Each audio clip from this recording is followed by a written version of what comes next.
ఓం సమర్థ సద్గురు సాయినాథాయ నమ. శ్రీ సాయి మాస్టర్ ప్రవచనములు 8వ అధ్యాయం సద్గ్రంథ పఠన. మన లక్ష్యంలో నుంచి యువతలకు లాగి వెనుకకు పడేసేటువంటి ఇందాకటి నుంచి మనం చెప్పుకున్నటువంటి రజోగుణ తమోగుణాలను సత్వగుణంతో త్రోసి పారేసుకోవడానికి అవకాశం ఉండేలా వాటిని గుర్తుపడుతూ ఉండాలి. ఇవన్నీ తెలుసుకోమనే బాబా చెబుతున్నారు. గురువును నమ్ముకో చాలు అని బాబా చెప్పారు. ఒక పక్క బాబా సాధన షట్శాస్త్రాలు అవసరం లేదన్నారు. ఇంకొక పక్క పని చెయ్యి, దేవుని నామం ఉచ్చరించు, సద్గ్రంథాలు చదువు అన్నారు. శాస్త్రాలు అక్కర్లేదంటూ సద్గ్రంథాలు చదవడం ఏమిటి? ఆయన పదాలు వాడడంలోనే చాలా గొప్పతనం ఉన్నది.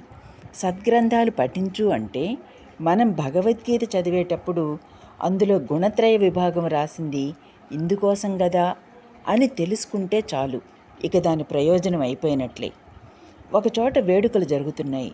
అక్కడి వాళ్ళు ఫలానా పోలికలున్న మనిషి ఒకడు వస్తాడు, వాడొస్తే వస్తువులు పోతాయి, జాగ్రత్త అని చెప్పాడనుకోండి. అప్పటిదాకా ఎవరిని పట్టించుకొని వాళ్ళం అప్పటి నుండి అటువంటి లక్షణాలున్న మనిషి కోసం చూస్తాం. ఇక ఏమరపాటుగా ఉండే ప్రశ్నే లేదు. అలాగే భగవద్గీత ఏం చెబుతుందంటే, మన మనసులో ఉండే అనేకమైన ఆంతరంగిక భావాలలో రజో తమో గుణాలనే 2 భావాలున్నాయి. వాటిని జాగ్రత్తగా కనిపెట్టమని చెబుతుంది. అంతవరకే దాని యొక్క ప్రయోజనం. అది చదివి ఆ ప్రయోజనాన్ని వెంటనే ఆచరించడానికి ఆరంభిస్తే అది సద్గ్రంథ పఠనం అవుతుంది. అయితే ఆయన రెండింటిని ఎందుకు చెప్పారు? ఒక పక్క సద్గ్రంథ పఠన చేయమన్నాడు, ఇంకో పక్క శాస్త్ర షట్కం అక్కర్లేదన్నాడు. రెండింటికి ఏమిటి సంబంధం? అవి రెండూ పరస్పర విరుద్ధమా? అంటే ఎలా కాదో ఆయన చెప్పిన దానిలోనే ఉన్నది. భారతంలో ఒక కథ ఉన్నది. 12 సంవత్సరాల పాటు భయంకరమైన డొక్కల కరువు వచ్చింది. ఎవరైనా ఏదైనా తింటే వాడి కడుపు చీల్చుకునైనా తన ఆకలి తీర్చుకుందామనుకునే రోజులవి. ఎక్కడ చచ్చిన జంతువు దొరికినా పీక్కు తినే పరిస్థితిలో ఉంది మానవాళి. అటువంటి సమయంలో ఆకలి వల్ల ఒక ఋషికి తపోభంగమైంది. ఆయన వెంటనే ఆకలి తీర్చుకోవడానికి ఏదైనా దొరుకుతుందేమోనని అన్వేషిస్తూ బయలుదేరాడు. చివరకు కొన్ని ఇళ్ల మధ్య నుంచి వెళుతుంటే ఒక పూరింటి నుంచి దుర్గంధం వస్తున్నది. అప్పుడు ఆయన అక్కడ చనిపోయిన మాంసం ఏదో ఉంది, తిందామని అనుకున్నాడు. తడిక తలుపు తీసుకుని లోపలికి వెళ్ళాడు. ఆ అలికిడి విని ఇంట్లో వాడు లేచి, ఎవడ్రా వాడు? ఈ కరువులో ఇంతకాలానికి ఒక చచ్చిన జంతువు దొరికితే దానిని తినగా మిగిలిన దానిని రేపటికని దాచుకుంటే దానిని తినటానికి వచ్చావట్రా అని దుడ్డుకర్ర తీసుకొని కొట్టడానికి వచ్చాడు. కానీ తీరా చూస్తే ఆయన మహర్షి. ఎవరు మీరు? ఇలా ఎందుకు వచ్చారు అని అడిగాడు. తాను ఫలానా అని చెప్పి, ఆకలి దహించుకుపోతున్నది, తినడానికి ఏదైనా పెట్టు అని అడిగాడు మహర్షి. నా వద్ద ఏమీ లేదు, ఈ చచ్చిన కుక్క మాంసం మాత్రం ఉన్నది, అది మేం తినగా మిగిలింది అన్నాడతడు. అదే పెట్టు, తింటాను అన్నాడు మహర్షి. వాడు ముద్ద పెట్టాడు. ఆయన తిన్నాడు. 2వ ముద్ద పెట్టాడు. తిన్నాడాయన. 3వ ముద్ద కూడా తిన్నాక ఇక చాలురా అన్నాడు మహర్షి.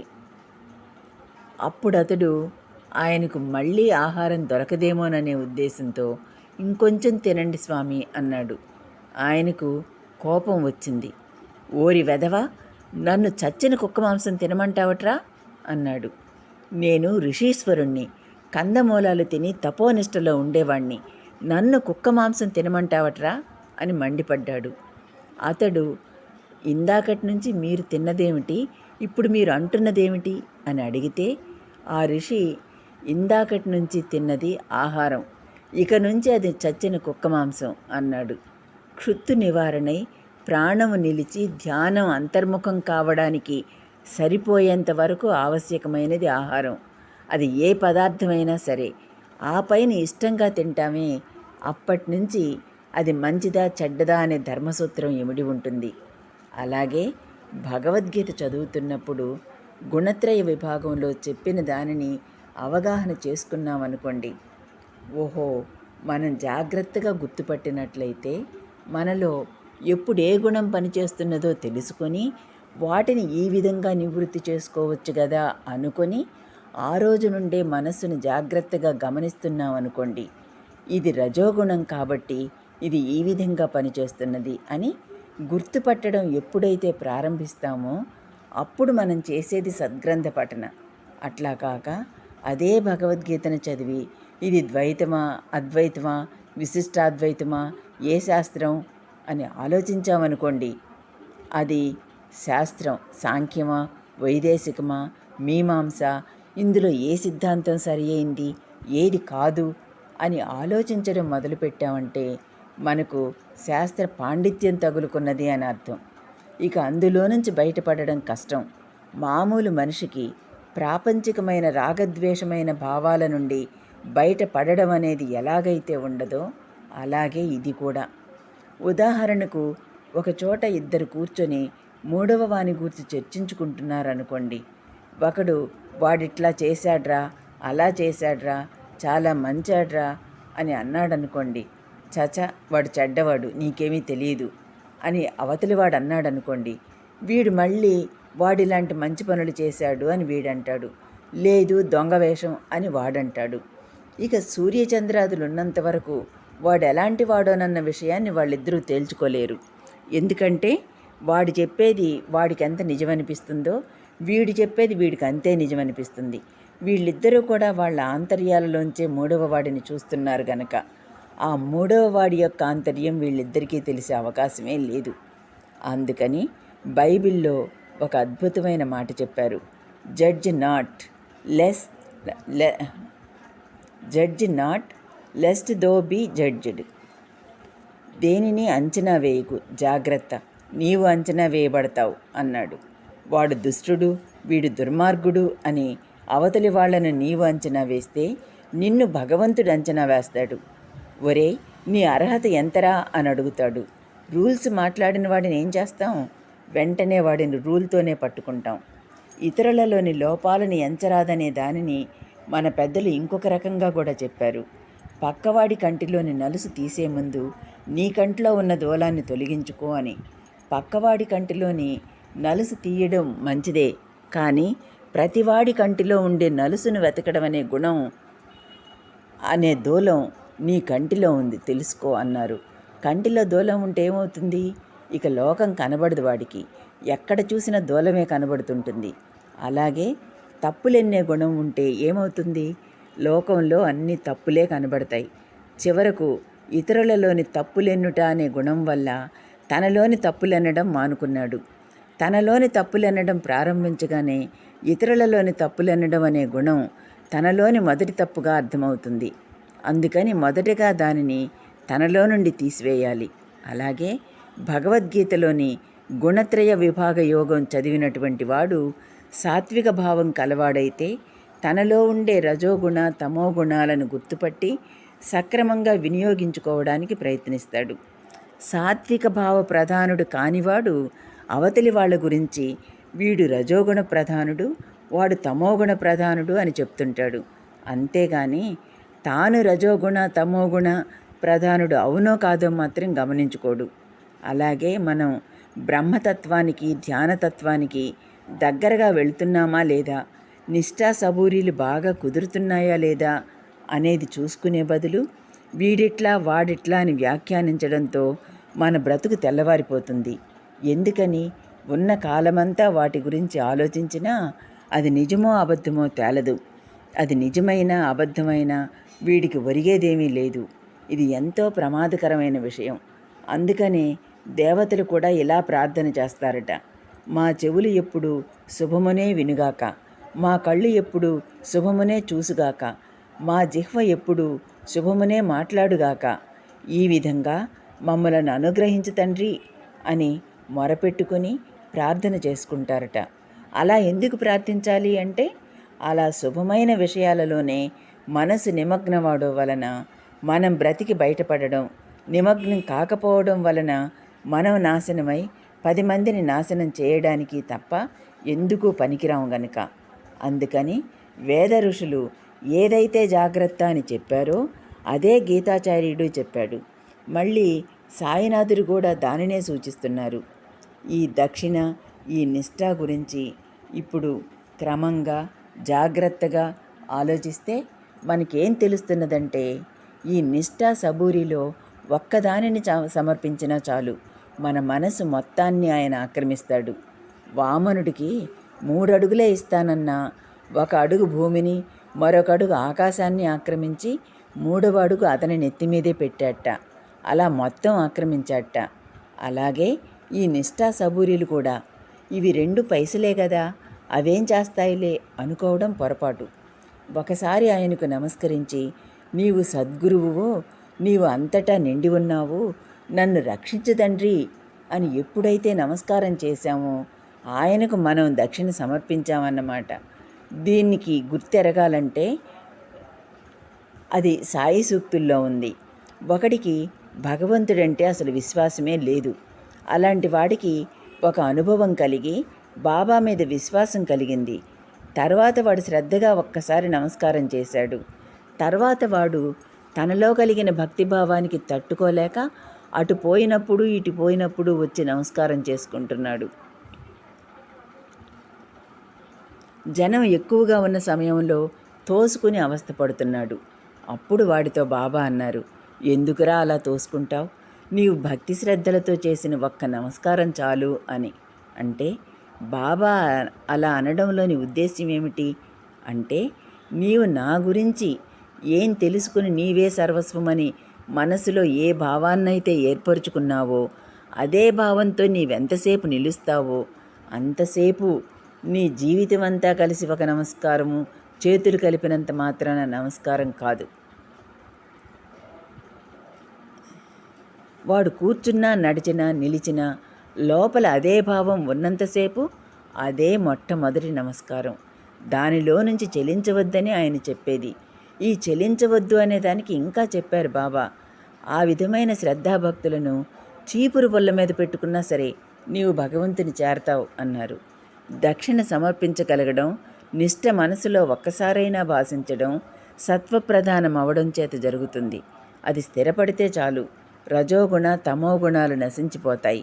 అవి నశించి సత్వగుణం స్థిరపడితే చాలు, జ్ఞాన మార్గానికి సరిపోయిన సంస్కారవంతుడైతే తీవ్రమైనటువంటి విదురుడికి కలిగినటువంటి చక్కని యోచన కలిగి ఒక నిర్ణయానికి వచ్చి జీవితం దానికి అంకితం చేస్తాడు బుద్ధుడిలాగా.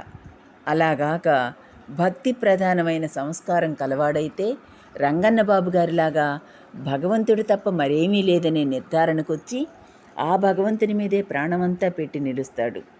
ఈ 2 స్థితులు వారికి ఎలా కలిగాయంటే వాళ్ళ హృదయమంతా సత్వప్రధానంగా అయిపోయింది గనక, రజోగుణానికి స్థానం లేకుండా చేసుకున్నారు గనక. దానికే బాబా నీవు సరైన భావంతో నమస్కారం పెట్టావే అది చాలు అన్నారు.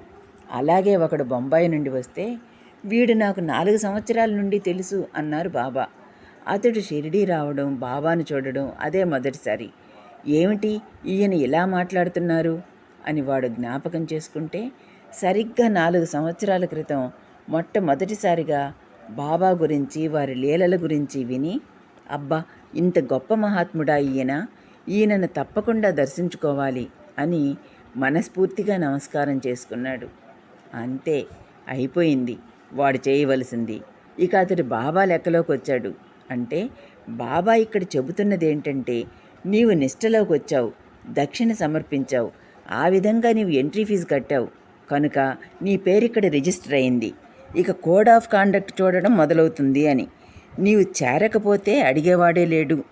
అందుకని ఆయనలోని పవిత్రత, ఉత్తమ గుణాలు, సామర్థ్యం, ఆయనే విశ్వం అనే భావాలను హృదయపూర్వకంగా నీవెప్పుడైతే పొందావో ఆయనకు దక్షిణ ఇచ్చేశావన్నమాట. ఇక దాని నుంచి చెలించకుండా ఉండాలి. శ్రీ గురుచరిత్రలో ఒకడు శ్రీ నృసింహ సరస్వతి స్వామి వద్దకు వచ్చి, నా గురువు కఠినాత్ముడు, నన్నెంతగానో వేధించాడు, నేను భరించలేక ఆయనను వదిలిపెట్టి వచ్చేశాను, నాకు తరించడానికి మార్గం చెప్పండి అన్నాడు. అప్పుడు శ్రీగురుడు, గురువును కాదని వచ్చేసిన నీవు పనికిరావు, నీ ముఖం కూడా చూడకూడదు పో అని అన్నారు. అంతేగాక తిరిగి ఆ గురువు వద్దకే వెళ్ళి ఆయననే సేవించుకోమన్నాడు. అప్పుడు అతడు, క్షమించలేనంతగా ఆయనను తిరస్కరించి వచ్చాను, ఇప్పుడు నా గతేమిటి అని వాపోయాడు. అప్పుడు శ్రీగురుడు అతనిని అనుగ్రహించారు. అతడు ఆ గురువును వదిలినా సద్గురువును ఆశ్రయించాడు గనక సరైన మార్గం ఆయన చూపారు. లేకపోతే అతనికి అధోగతి తప్పదు. ఒకసారి ఒక గురువును ఆశ్రయించాక ఇక అతడు ఆయన సొత్తే. ఇక ఆ నాణ్యం ఎక్కడా చెల్లదు. మనం చట్టంలో కూడా ఏం చూస్తున్నాం? ఇది వీడిది అని పట్టా కానీ రిజిస్టర్ కాగితం కానీ ఉంటే అది వాడిది అని అంగీకరిస్తున్నాం. దాని మీద వయలేషన్ అంతా ఇల్లీగల్ కిందే లెక్క. దీనికి మిలారేపా అనే టిబెట్ యోగి అద్భుత చరిత్రలో చక్కని ఉదాహరణ ఉన్నది. మిలారేపా గొప్ప కుటుంబంలో జన్మించాడు. అతని తండ్రి చనిపోయేసరికి మిలారేపా అతని చెల్లెలు చాలా చిన్నవాళ్ళు. వాళ్ళ అమ్మ చాలా అమాయకురాలు, లోకజ్ఞానం లేని మనిషి. అందుకని మిలారేపా తండ్రి గారు తాను చనిపోబోయే ముందు తన బంధువులను, ఊరి పెద్దలను సమావేశపరిచి వారందరి సమక్షంలో దగ్గరి బంధువైన మిలారేపా పిన్ని బాబాయిలకు ఆస్తి వ్యవహారాలను అప్పగించి తన పిల్లలు పెద్దవారు అయ్యేంత వరకు ఆస్తిపాస్తులను సంరక్షించమని, తర్వాత వారికి అప్పగించవలసిందని చెప్పి మరణించాడు. కానీ ఆయన భయమే ఆ తర్వాత నిజమైంది. ఆమె అమాయకత్వాన్ని ఆసరాగా తీసుకొని వారిద్దరూ ఆస్తిని చేజెక్కించుకొని వాళ్లే అనుభవిస్తూ వీళ్లకు ఏమీ పెట్టకుండా చివరకు వీళ్ళని ఇంట్లో నుంచి వెళ్ళగొట్టారు. ఆమె తన సోదరుని సహాయంతో కష్టపడి కూలీ పనులు చేసుకుంటూ పిల్లలను పోషించుకుంటూ కాలం వెళ్ళబుచ్చుతున్నది. కానీ ఆమె తన పిల్లలను చూసి వీళ్ళిలా అయిపోయినారే అని హృదయంలో విపరీతమైన బాధపడుతుండేది. తన పరిస్థితి గురించి ఎప్పుడూ దుఃఖిస్తూ ఉండేది. అలాగే మిలారేపా 16 సంవత్సరాల వాడయ్యాడు. ఒకనాడు వాళ్ళ అమ్మ బాధపడుతుంటే, యుక్త వయస్కుడనైన నేనుండగా నువ్వెందుకు బాధపడతావు? నీ బాధ ఏంటో చెప్పు, నేను తీరుస్తాను అన్నాడు. అప్పుడు ఆమె, నాకొక కోరిక ఉన్నది. వాళ్ళు మనల్ని ఎలాంటి క్షోభ అయితే పెట్టారో అలాంటి క్షోభే వాళ్ళు అనుభవిస్తుంటే చూడాలని ఉన్నది. చేతనైతే నా కోరిక తీర్చు అన్నది. అతడు అలానే చేస్తానన్నాడు. వెంటనే ఆమె అతడు క్షుద్ర విద్యలు నేర్చుకోవడానికి అన్ని ఏర్పాట్లు చేసి పంపింది. అతడు క్షుద్ర విద్యలు నేర్చుకుని వచ్చి బంధువులను నాశనం చేసి తల్లి కోరిక తీర్చాడు. కానీ అప్పటి నుంచి అతనికి ఆలోచన మొదలైంది. పూర్వం చేసిన పాపాల వల్ల మనం ఇలాంటి కర్మ అనుభవిస్తున్నాం కదా, మరి ఇప్పుడు ద్వేషం పెంచుకొని మరలా ప్రతీకారం తీర్చుకొనడం వల్ల మరలా ఇలాంటి కర్మ చుట్టుకొని అనుభవించవలసిందే కదా. మరి ఇక నాగతేంటి? ఇలా అంతకంతకు అంతం లేకుండా విజృంభించిపోతున్నటువంటి చెడు యొక్క వలయంలో నుంచి బయటపడేదెలా? ఇప్పుడు నేను ఈ క్షుద్ర విద్యల గురువును ఆశ్రయించాను. ఇప్పుడు ఆయన వెళ్ళమంటే తప్ప వెళ్ళకూడదు కదా. ఇప్పుడు ఇక ఏం చేయాలి అని ఆలోచిస్తుండేవాడు. అప్పుడు వాడి అదృష్టం కొద్దీ ఒకానొక రోజున ఆ గురువు ఊరికి పోయి వచ్చి విచారంగా కూర్చున్నాడు. అప్పుడు మిలారేపా ఆయన విచారానికి కారణం ఏంటని అడిగాడు. అప్పుడు ఆయన ఇలా అన్నారు, నాకు ఆత్మీయుడైన మిత్రుడు చనిపోయాడు. అతని భార్యాబిడ్డలు దిక్కులేని వాళ్ళై అలమటిస్తున్నారు. అతని మరణం నాకెంతో బాధను కలిగించింది. ఇప్పుడు నాకు అనిపిస్తున్నది, అసలు ఈ ప్రపంచం దుఃఖమయం.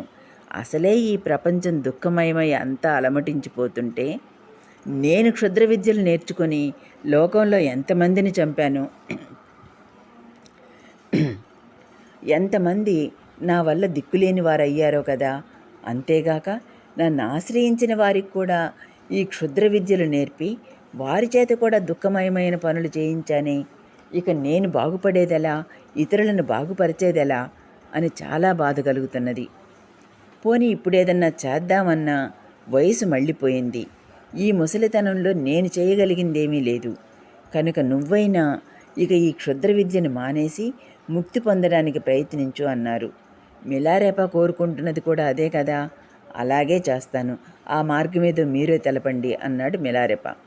ఆయన తనకు తెలిసిన గురువైన మార్పాగారి దగ్గరకు పంపాడు. మిలారేపా మార్పాగారి వద్దకు వెళ్ళి దాపరికం లేకుండా తన సంగతంతా చెప్పుకొని తనకు ముక్తి మార్గాన్ని చెప్పమని వేడుకున్నాడు. ఆయన అంగీకరించారు. కానీ వెంటనే ఉపదేశం ఇవ్వక కష్టమైన పనులు చేయించసాగాడు. ప్రతిసారి ఈ పని చేస్తే నీకు ఉపదేశం ఇస్తానని చెప్పడం, ఆ పని పూర్తి కాకుండానే మరొక పని చెప్పడం, ఇలా ఎంతో కష్టపెట్టసాగారు. ఆయన అందరి పట్ల ఎంతో దయగలిగి ఉండేవారు. కానీ కానీ ఇతని పట్ల ఎంతో కఠినంగా ప్రవర్తించేవారు.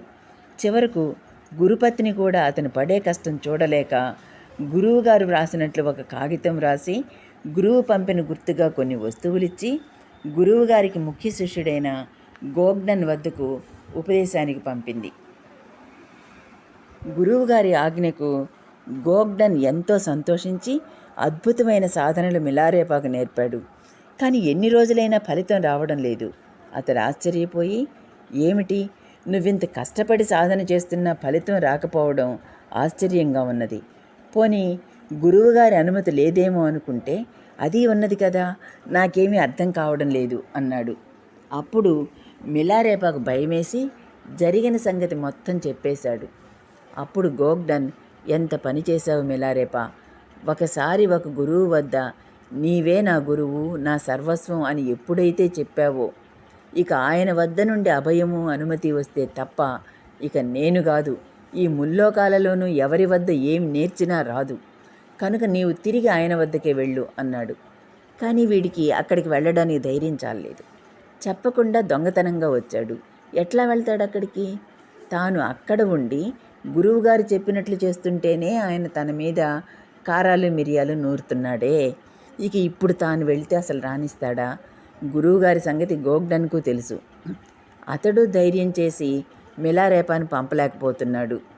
ఇలా ఉన్న సమయంలో ఒకరోజు మార్పా గారి వద్ద నుంచి కబురు వచ్చింది. తమ కొడుకు ఉపనయనానికి గోగ్డన్ను రమ్మని, అతనితో ఆ వెధవ మిలారేపాను కూడా తీసుకొని రమ్మని కబురు చేశారు. ఇంకే మిలారేపాను తీసుకొని అతడి ఉపనయనానికి హాజరయ్యారు. ఒకరోజు గురువుగారు అందరినీ సమావేశపరిచారు. మిలారేపాకు ఎందుకు ఉపదేశం చేశావని గోగ్డన్పై విరుచుకుపడ్డారు. అందులో తన తప్పేమీ లేదని, తమరు పంపిన చీటీ వస్తువుల ఆధారంగా తాను ఆ పని చేశానని చెప్పాడతడు. అప్పుడు మిలారేపాను పిలిచి, ఆ వస్తువులు నీకెక్కడివని అడిగారు. అమ్మగారిచ్చారని అతడు చెప్పాడు. ఆయన ఆమెను కొట్టడానికై ఆమె మీదకు పరిగెత్తేసరికి ఆమె తప్పించుకొని దాక్కుంది. తర్వాత కొంతసేపటికి ఆయన శాంతించి అందరినీ పిలిచి ఇలా అన్నారు, ఇందులో ఎవరి తప్పు ఏమీ లేదు. మిలారేపా దొంగతనంగా వెళ్ళింది ఉపదేశం కోసమే కదా. వాడిలోని ఆత్మ జ్ఞానం పొందాలనే జిజ్ఞాస ఆ పని చేయించింది. కనుక వాడిదేమీ తప్పు లేదు. ఇక గోగ్డన్ తప్పు లేదు. అతడు నా ఆజ్ఞ ఉన్నదనుకునే ఉపదేశం ఇచ్చాడు. ఇక నా భార్య విషయానికి వస్తే, ఆమె కూడా ఉత్తముడైన బిడ్డకు ఉత్తమమైన మార్గాన్ని పొందడానికి మాతృప్రేమతో దోహదం చేసింది. కనుక ఆమెది తప్పులేదు. అప్పుడు మరి ఎవరిది తప్పు అని మిలారేపాతో ఈ విధంగా అన్నారాయన.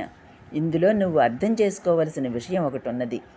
గత జన్మలో నువ్వు చేసిన దోషాలు కానీ, ఈ జన్మలో క్షుద్రశక్తుల వల్ల నువ్వు చేసిన ఘోరమైన కర్మల ఫలం కానీ, నేను నిన్ను 9 సార్లుగా చిత్రహింసలు పెట్టినట్లయితే ఆ పాపాలు క్షాళన అయిపోయి తర్వాత సునాయాసంగా నీ సాధన పూర్తయి ఉండేది.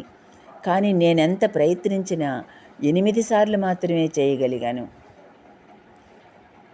కానీ అంతకంటే చేయలేకపోయాను.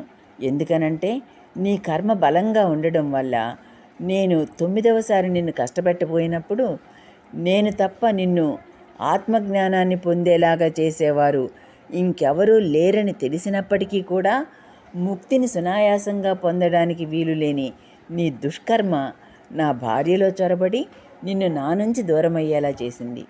కాబట్టి నేను చేయగలిగినంత వరకు చేశాను. ఇక మిగిలింది నువ్వు అనుభవించవలసిందే అని చెప్పారు. ఆ తర్వాత అతడు మంచు కొండలలో గుహలలో ఉండి ఎన్నో కష్టాలు కోర్చి తపస్సు చేయవలసి వచ్చింది. దీనిని బట్టి మనం తెలుసుకోవలసినది ఏమిటంటే, ఒకసారి శ్రద్ధాభక్తులతో నమస్కరించిన, దక్షిణ సమర్పించిన, నీవే దిక్కని మనస్ఫూర్తిగా శరణు పొందిన మనం ఆయనకు దక్షిణ సమర్పించామని అర్థం. ఇక మనం ఆయన సొత్తు అన్నమాట. ఆ దక్షిణ ఇవ్వడం అంటే తిరిగి తీసుకోకపోవడం అన్నమాట. అందువల్ల క్రమంగా మన జీవితంలో 1 గంటో 2 గంటలో మనం సాధనకు దగ్గర అవ్వడం అనేది క్రమంగా మనలను అల్లుకుంటూ ఆక్రమించి వేస్తుంది. తర్వాత మన ప్రతి ఆలోచనలోనూ చర్యలలోనూ సదా అన్నింటిలోనూ ఆయనే ఉన్నాడనే భావం నిలిచిపోతుంది. వామనుడికి 3 అడుగుల స్థలం ఇస్తే అంతటా ఆక్రమించినట్లు రోజులో మనం ధ్యానం చేసుకొని చరిత్ర చదువుకునేటందుకు 1 గంటో 2 గంటలో పెట్టుకున్నందుకు గాను ఆయన మన జీవితమంతా ఆక్రమించేస్తాడు. చివరికి మన జీవితమంతా నిష్టను నిలుపుకునే ప్రయత్నంగా మారుతుంది. సాయి, నీకు ఉన్న లౌకిక ధర్మాలన్నింటినీ నిర్వర్తించుకో, నీ కర్తవ్యాలను నిర్వర్తించుకో, ఇన్నింటిలో నుంచి స్మరణను మాత్రం గుర్తుపెట్టుకుంటూ ఉండు. స్మరణను తొలగించేటటువంటి రజో తమో గుణాల వంటి ఇతర వికారాలను గుర్తించేటటువంటి ఈ వాడాలోని దొంగలను గుర్తుపట్టు. ఆ విధంగా నీవు జాగరూకుడివై ఉండగలిగితే నా మీద నీ దృష్టి నిలపగలుగుతావు. అలా నిలపగలిగితే నిన్ను చివరికంటా గమ్యం చేరుస్తాను, మధ్యలో విడవను అన్నారు. అయితే ఒక్క షరతు, నీవు నాపై దృష్టి నిలిపితే నా దృష్టి నీపై నిలుపుతా. నీ దృష్టి పక్కకు తొలగించే వాడాలో దొంగలున్నారు, జాగ్రత్త అని హెచ్చరిక చేస్తున్నా అన్నారు. అంటే టోటల్ టీచింగ్ ఇచ్చారన్నమాట. శాస్త్ర షట్కం అక్కర్లేదు, సద్గ్రంథాలు చదువు అన్నారు. అంటే భగవద్గీత వంటివి చదువుతున్నప్పుడు, అందులో ఉండే గుణత్రయ విభాగం లాంటివి చదువుతున్నప్పుడు, అందులో చెప్పిన దానిని గుర్తుపట్టి ఉపయోగించుకోవడానికి చేసే పఠన మాత్రమే సద్గ్రంథ పఠన. అలాగాక సిద్ధాంతాల వలయంలో మమకారాల వంటి వానిలో ఇరుక్కుని ఆ భావంతో చదువుతున్నాడంటే అవి శాస్త్ర షట్కం అవుతుంది. సద్గ్రంథ వాసన శాస్త్రవాసన వేరు.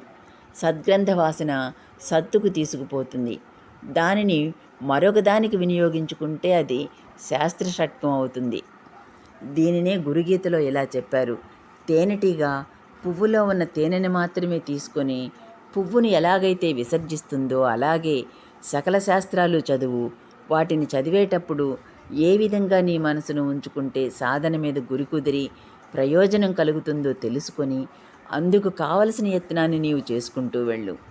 ఉదాహరణకు మనం ఒక గడియారం కొన్నప్పుడు ఎలాంటి జాగ్రత్తలు తీసుకుంటే అది చెడిపోకుండా ఉంటుందో అటువంటి సూచనలు ఉన్న కాగితం షాపు వాళ్ళు ఇస్తారు. దానిని చూడకుండా అలాగే పెట్టి గడియారాన్ని వాడుతున్నాం అనుకోండి, మనకు ఎలా వాడాలో తెలియకపోవడం వల్ల అది చెడిపోతుంది.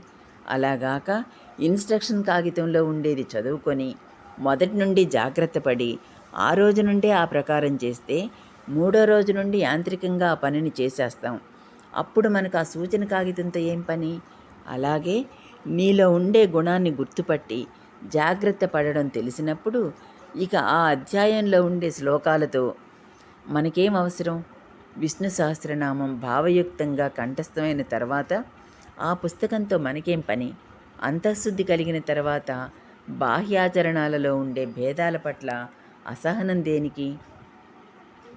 అన్నింటిలో బాబా ఉన్నారని ఆయన చేసిన లీలలను ప్రత్యక్షంగా చూసిన వాడికి అవతలి వాడి మీద కోపం వల్ల వాడు పెట్టిన ప్రసాదం తీసుకొనకపోవడం ఎందుకు? అంటే బాబా సూక్తులు లీలలలో నిరూపణ అయిన సత్యాలు మొత్తం శాస్త్రవాసనగా లంపటంగా మారిపోయిందన్నమాట. మళ్ళీ వాణ్ణి కదిలిస్తే చాలు, బాబా సామాన్యుడిగాడు, ఆయనకు అన్నీ తెలుస్తాయి, నాకిట్లా జరిగింది అట్లా జరిగింది అని చెబుతాడు.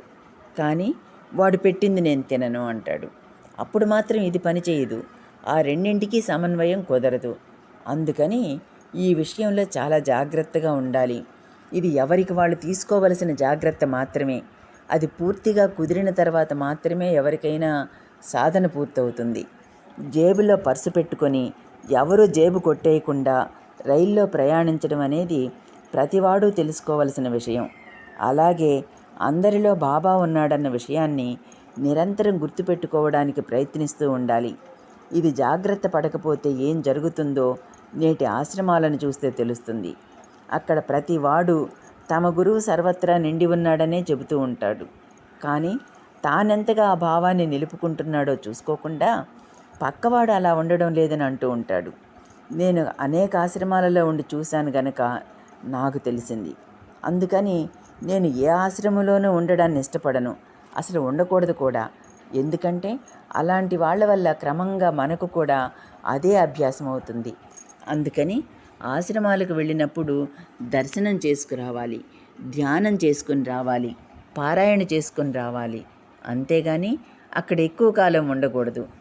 బాబా తాను అన్నింటిలో ఉన్నానని నిరూపించినా కూడా ఎవరితోనైనా భేదాభిప్రాయం వచ్చినప్పుడు ఆ సంగతి ఏమరపాటు వస్తుంది. వాడు శాస్త్రాధ్యయనం చేసినప్పుడు శాస్త్రాన్ని ఎక్కడ పడితే అక్కడ చెప్పగలడు, కానీ ఆచరణలోకి రాదు. ఇదే విషయాన్ని దెబ్బ కొడుతూ బాబా ఒక విషయం చెప్పారు. రెవెన్యూ డిపార్ట్మెంట్లో పనిచేసే ఠాకూర్ అతడు అప్ప అనే కన్నడ మహాత్ముడిని దర్శించాడు. ఆయన అతనితో, నీవు ఉద్యోగరీత్యా ఉత్తర దిశకు వెళతావు, అప్పుడు ఒక మహాత్ముడిని దర్శిస్తావు అని చెప్పారు. విచారసాగరం అనే గ్రంథాన్ని అతికిస్తూ దానిని చదవమని కూడా చెప్పారు. ఆ తర్వాత అతడు ఉత్తర దిశగా ఉన్న జున్నూరుకు బదిలీ చేయబడ్డాడు. అక్కడికి వెళ్లే దారిలో నాన్యేఘాట్ అనే పర్వత కనుమ దాటాలి. అది మామూలుగా ఎవ్వరూ దాటలేరు. దున్నపోతు మీద ప్రయాణం చేయవలసిందే. అది ఎంతో కష్టమైనతో కూడిన పని. ఆ తర్వాత ఒకసారి బాబా గురించి విని బాబాను దర్శించాడు. అప్పుడు బాబా అన్నారు, ఇక్కడ మార్గం అప్పా చెప్పినంత తేలిక కాదు. దున్నపోతు మీద నాన్యేఘాట్ దాటడం కంటే కూడా కష్టం అని. అంటే అతడు అప్పా అనే మహాత్ముడిని దర్శించాడని, దున్నపోతు మీద నాన్యేఘాట్ దాటి ఒళ్ళంతా హోనం చేసుకున్నాడని బాబాకు తెలుసు. ఆ సంగతి మనం తెలుసుకొని ఆయన సర్వజ్ఞులని మనం గ్రహించవలసిందే. కానీ ఆయన అప్పా చెప్పిన మహాత్ముడిని నేనే అని చెప్పలేదు. అందుకని అనుక్షణం మన హృదయంలో వచ్చే భావాలను గుర్తుపట్టి సరిచేసుకోవడంలోనే మన సాధన ఉంది. అందుకే సాయి సూక్తుల్లో ధ్యానం గురించి, తన గురువు గురించిన సందర్భాల్లో మాత్రమే రూపంతో కానీ రూపం లేక కానీ ధ్యానం చేయి, సాయి సాయి అంటూ ఉండు అని 1-2 సూక్తులు మాత్రమే ఉన్నాయి. కానీ ఎప్పుడూ మన భావాలను సరిచేసుకునే సూక్తులే ఎక్కువ ఉంటాయి. ఈ భావాలను సరిచేసుకునేసరికి సర్వదా సర్వత్రా ఆయనే ఉన్నారనే భావం నిలుస్తుంది. ఆ భావం నిలిచాక అనన్యమైన చింత, సత్వగుణం, దైవీ సంపద కలుగుతాయి. ఇంకా ఇంతకంటే చేయవలసిన సాధన ఏమున్నది? అందుకే బాబా, నేను చెవిలో ఉపదేశించను, మా సాంప్రదాయం వేరు అన్నారు. మరి ఎలా ఉపదేశిస్తారు అంటే, జీవితంలోని సంఘటనలన్నింటి ద్వారా ఉపదేశిస్తానన్నారు. నీ మనసులో సందేహం వస్తే ఫలానా దేవాలయానికి వెళ్ళి పురాణం విను. నీవు వెళ్ళేసరికి నీ శ్లోకానికి వివరణ అక్కడ దొరుకుతుంది.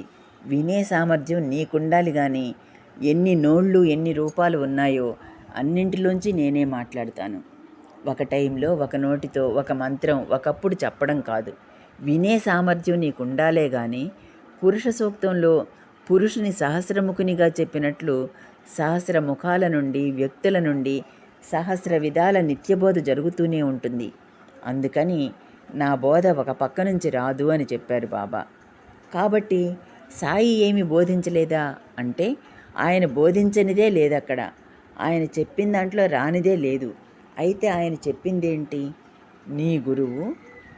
నీ గురువును సంపూర్ణంగా నమ్ముకో చాలు అని చెప్పారు. అంటే నిష్ఠా సబూరీలు అని చెప్పుకున్నామే, దానిని గుర్తుపెట్టుకొని ఆచరణలో పెట్టుకో అన్నారు. అప్పుడు జీవితం నిరంతర నిష్ఠగా మారుతుంది. ఆయన చెప్పిన దృష్ట్యా ప్రపంచాన్ని చూడడం నేర్చుకోవాలి. దానికి అడ్డం వచ్చే వాటన్నింటినీ సద్గ్రంథ పఠన ద్వారా, బాబా చెప్పిన సూక్తుల సమన్వయం ద్వారా వాటిని గుర్తుపట్టి రజో తమో గుణాలను తొలగించుకునే ప్రయత్నం చేయాలి.